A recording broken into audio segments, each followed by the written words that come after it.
In today's video, I'm going to teach you how to create custom org charts in Draw.io for Confluence. Let's start in Confluence. Open the page where you want the chart to live and switch it into editor mode so you can make changes. Working in edit mode ensures the diagram will be embedded exactly where your cursor is on the page. If you're updating an existing page, you can place your cursor in a new section to keep things organized. Next, type the /command draw.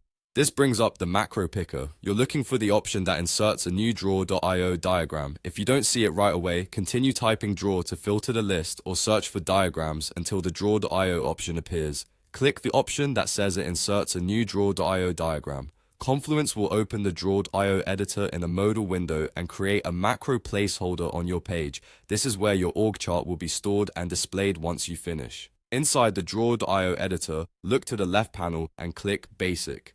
This loads a set of commonly used shapes and templates. From there, choose Org Chart. This gives you a ready-made structure to start from, which you can customize for your team. If the basic library isn't visible, expand the shape libraries or use the search field inside the editor to find Org Chart.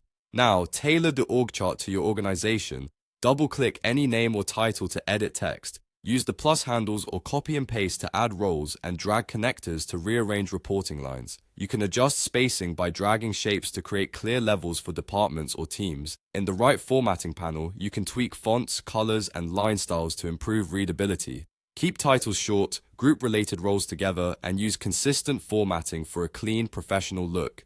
If your chart gets large, zoom out to see the full structure and zoom in to fine-tune details. When you're happy with the structure, click Create in the Draw.io editor. This saves the diagram back into your Confluence page as a macro. You may be prompted to confirm by clicking Create again to finalize the insertion. After it appears on the page, you can resize the macro frame so it fits neatly with your content. To make the diagram stand out while editing, select it and use the highlight option in the page toolbar. This adds emphasis so readers can instantly spot the chart. Finally, click Publish to save your changes to the page. Your custom org chart is now live. If you need to update it later, edit the page, double-click the diagram, make your changes in Draw.io, and publish again. That's all you need to create a clear, customized org chart in Confluence using Draw.io.